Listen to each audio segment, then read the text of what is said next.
Hello, Homestead. Please stand for the pledge. I pledge allegiance to the flag of the United States of America and to the republic for which it stands, one nation, under God, indivisible, with liberty and justice for all. Please remain standing for a moment of silence. From Homestead Media, this is HHS In Depth. One Homestead student was one of just 10 students nationally that got to attend the Knowledge Society's Global Summit in Portugal last week. Find out why she was chosen and what she learned from her experience. Plus, the ever-changing landscape of our campus has led to a few other changes you should know about, including the traffic signal on Homestead Road for entrance into Homestead and Summit. Those stories and more straight ahead. Thank you for joining us today. I'm Anthony Gary. And I'm Caleb Wood. And Anthony, it was certainly nice having that extra 2 hours on Wednesday. I know, I got a lot of extra sleep and was pretty excited. Me too. Well, imagine being invited to attend a global summit in Portugal as a sophomore in high school. Now imagine being one of only 10 students nationally selected to attend this summit. That's what one Homestead student got to experience last week, and HHS In Depth reporter Noah Lance recently caught up with Anna Heck to find out all about the Knowledge Society's conference she attended. When sophomore Anna Heck searched for things to do during quarantine, she never expected it to lead her to Portugal, but that's exactly what happened. This week, I had the opportunity to talk to her about her involvement in the Knowledge Society and how it led to an invitation at the Web Summit conference. So I went to a conference, it's a tech conference, it's called Web Summit. They have it every year in Lisbon, and it's like a combination of all the biggest companies and people working in tech and science and similar areas. The conference provides opportunities for interaction with influential people and a great experience for all who attend. The overall experience was amazing. I got to meet a ton of cool people. I got to meet Brad Smith, the president of Microsoft, some people working at NASA, and a bunch of other really awesome people. And just like being able to be there and hang out with these people and hang out with my friends was really amazing. This conference was not just open to anyone who wanted to go. There was a limited number of people selected to attend. So in the conference total, there was around 40,000 people. In the speakers lounge, there's probably 500. And in terms of students that were there, it was mainly just my group who had students there, so there was about 10 of us. Anna's trip shows that hard work can lead to experience you would never imagine.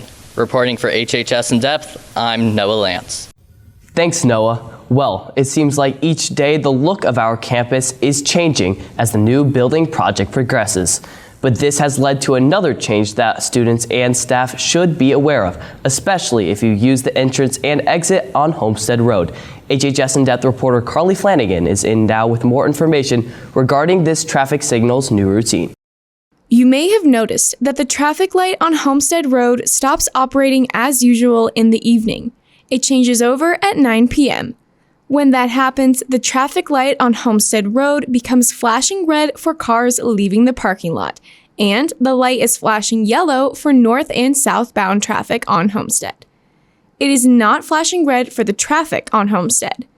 Students should not treat this intersection like it's a four-way stop. Students must wait until there is no traffic to proceed out onto Homestead Road from our parking lot. Please remember these rules the next time you pass this light. Reporting for HHS In Depth, I'm Carly Flanagan. With fall season folding up and winter season in bloom, the temperature is looking to be in a steep downfall. I'll be back with a weekend forecast for the chilly weather approaching.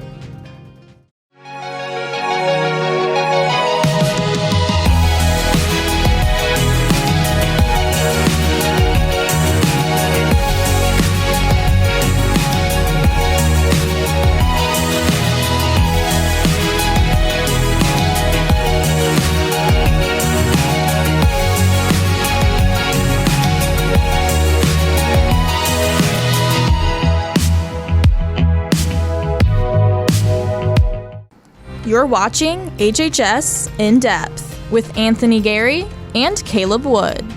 Welcome back to HHS In Depth. The deadline for Ivy Tech dual credit students to withdraw from their college credit is November 17th. Students who are earning lower than a C- in their dual credit courses will need to go to their dual enroll account and withdraw prior to that November 17th deadline. Contact Mr. Clark at the email address shown here if you have any questions.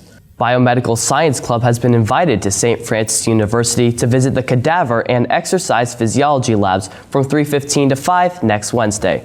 Transportation will not be provided. See Mrs. Behrens for an informational sheet and a waiver form for the cadaver lab. This form must be signed by a parent or guardian and should be turned into Mrs. Behrens by Monday, November 15th. If you would still like to join the Biomedical Science Club, stop by room 215 and pick up a membership form. Attention artists, writers, and creative spirits. It's time to consider possible entries for the 2022 Scholastic Art and Writing Competition. Mrs. Jones is hosting a brief informational meeting next Thursday, November 18th from 2:40 to 3 p.m. in room 108. Please talk with your respective art or English teachers about possible entries, which are due January 4th. Everyone interested in DECA this year, the DECA membership dues are due today. Please see Mr. McNeil in room 523 if you have any questions. Do you like trivia? Get out to Trivia Night Thursday, November 18th at 6 p.m. in the community room. You can enter a 4-person team for $20 or individually for $5. You can also win a gift card prize. See a sign in the hallway or contact Mrs. Beckman for more information. And now here's a look at the clubs taking place at Homestead over the next week. Psychology Club will meet in Mr. Decker's room, room 714 today at 2:45. Please take a friend. Are you interested in current events? Do you enjoy discussing politics? Go to this week's joint meeting between Young Progressives and Young Americans for Freedom today from 2:45 to 3:30 in room 614, Mrs. Smith's room. All political viewpoints are welcome and snacks will be provided. Other clubs meeting over the next week. SAD will meet in Mr. Decker's room, room 714, after school on Monday, November 15th at 2:45.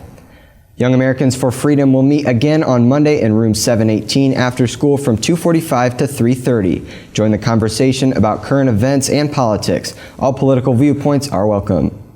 And finally, Chicken Nugget Club members, your next meeting will be Friday, November 19th, right after school in room 208. New members are welcome and t-shirt orders will be taken on that day. Many Homestead students and staff are excited for more chances to get back to normalcy. The Travel Cafe and Mr. Beer's class is making a comeback after a long COVID cancellation. Here's HHS In-Depth reporter Cora Shaw with the story.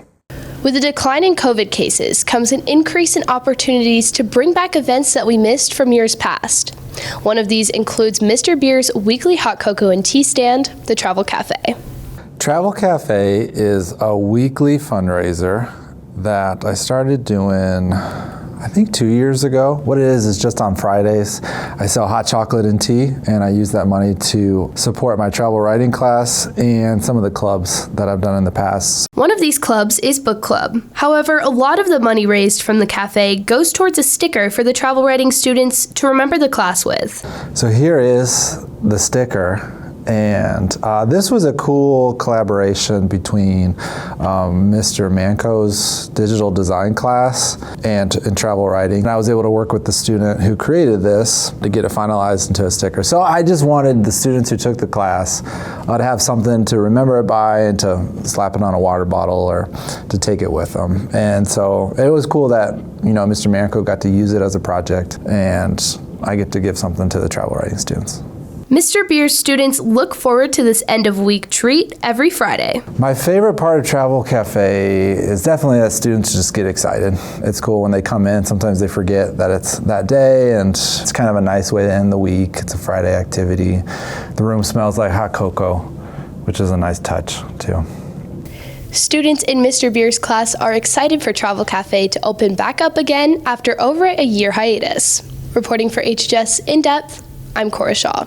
Thank you, Cora. Another Homestead graduate is turning heads on this season's The Voice. HHS In-Depth reporter Cole Steinacker recently caught up with Samuel Harness to get an update on his musical career and experience on the primetime show. Spartan graduate Samuel Harness just competed on this season of The Voice. His success derived from his experiences at Homestead. The audition was insane. It was so surreal. You're walking out there and you're singing in front of Ariana Grande, first of all, what the heck?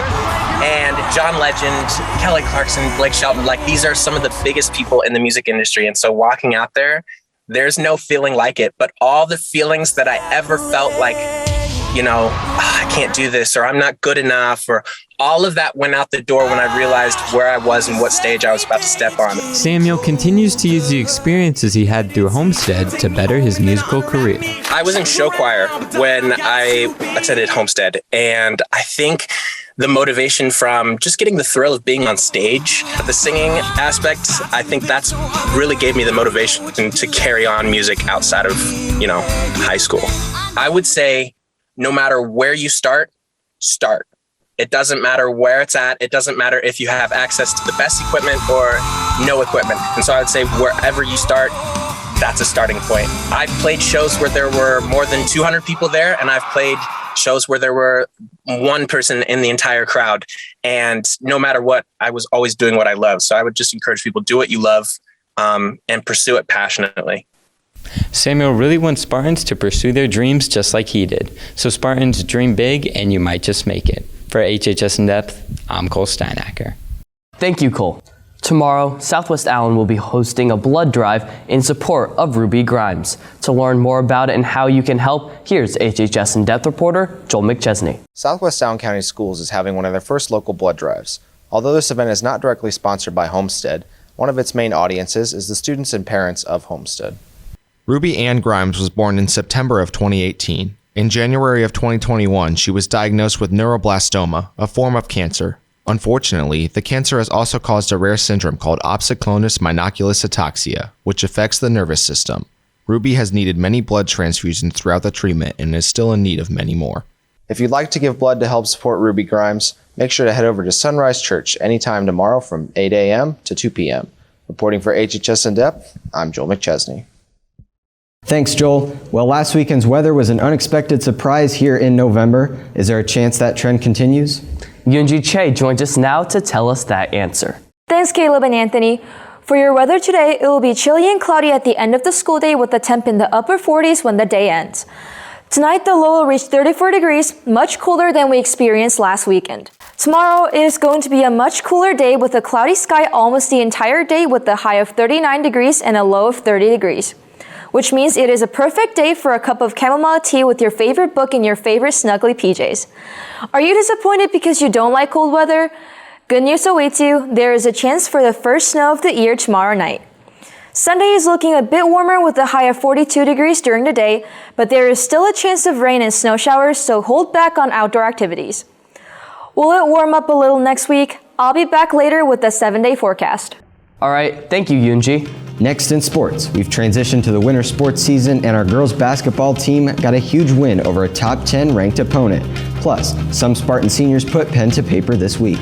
Nada DeHook is in next to tell you all about it.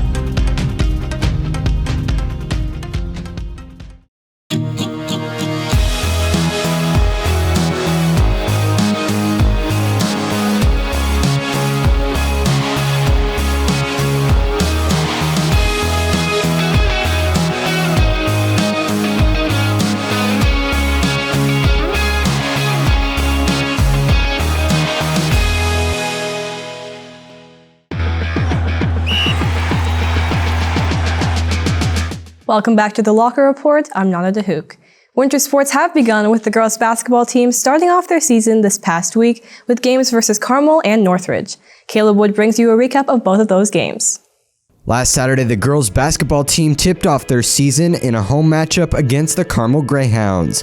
First quarter, Evie Bottoms takes the three and in, Spartans with the early lead. Then Allie Stevens at the top of the key, nothing but net. Homestead up by 7 at the half. Third quarter, Kingsley to Patterson knocks it in off the glass. Once again, it's Allie Stevens from the left wing. It's good. The junior shot a total of 20 points against the Carmel Greyhounds. Homestead wins this one 75-43, reversing the outcome from the previous season.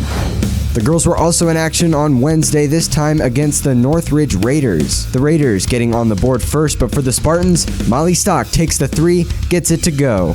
And just before the half, Allie Stevens knocks it down at the buzzer. Spartans up by 13 after 2 quarters. Second half, UConn commit Ayanna Patterson gets in on some action underneath the rim.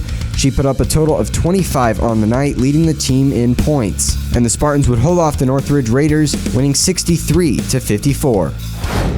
This week, there were many Homestead athletes that signed to play in college. For the girls' golf team, Maddie DeBeja signed to play Big Ten golf at the University of Iowa. Maddie played 4 years on the Homestead varsity team and finished second in the state when Homestead won state back in 2019. Speaking of state titles, the girls' soccer team had 3 signees on Wednesday. First off, the White Twins signed to their respective colleges. Sophia to IUPUI and Amelia to Penn State. Both of the twins have garnered too many accomplishments to count over their 4-year tenure. The other soccer player that signed was Mary McCardle to Bowling Green. Mary was one of the best defenders on the runner-up team back in 2018, and unfortunately had to miss this year's season due to a torn ACL. The girls' basketball team had 2 girls sign before their game on Wednesday. Ayanna Patterson signed to take her talents to UConn. Ayanna is currently rated as the 4th best senior in the country, and is easily proven to be the best player in Indiana. Maggie Keensley signed just after to Saginaw Valley State. This year, she's starting for Homestead on the stacked Spartan squad. The final Homestead signing took place yesterday with Homestead star Fletcher Lawyer signing to Purdue University. Fletcher averaged just under 25 points per game last year and is a leading candidate for Mr. Basketball this year. All of these signings are major accomplishments for the athletes and our school as a whole. Make sure you congratulate all of the Homestead signees. The girls' basketball team travels to Wayne tomorrow at 1:30 p.m. Get out and support the team. For The Locker Report, I'm Nana DeHook. Make sure you follow The Locker Report on social media handles below. Have a great day, and UNT will have a final check of the forecast when we come back. Next week on HHS In Depth, reporter Nada DeHook informs us about how one Homestead graduate turned her writing hobby into a career with her published book. Catch this story and more next week on HHS In Depth. If you thought Saturday and Sunday was a bit too cold, you're in luck for the first 4 days of next week. Monday and Tuesday, the temperature is going to be increasing rapidly in the highs of 41 and 48 degrees with partly cloudy skies throughout the days, and they will each be in the lows of 31 and 38 degrees. Even better, Wednesday and Thursdays are both going to be in the high of 57 degrees with partly cloudy skies on Wednesday with a low of 47 degrees and a slight chance of rain on Thursday with a low of 37 degrees. Since the winter is clear in view, you can't expect the weather to get much warmer for the rest of the year, but there are many things to do at home if you don't like cold weather, and you can always go outdoors for fun winter activities. Anthony and Caleb, back to you. All right, thank you, Yuji, and thank you for watching today. Good luck to all of our athletes and other student performers taking place this weekend. Have a great weekend, and we'll see you back here again next week.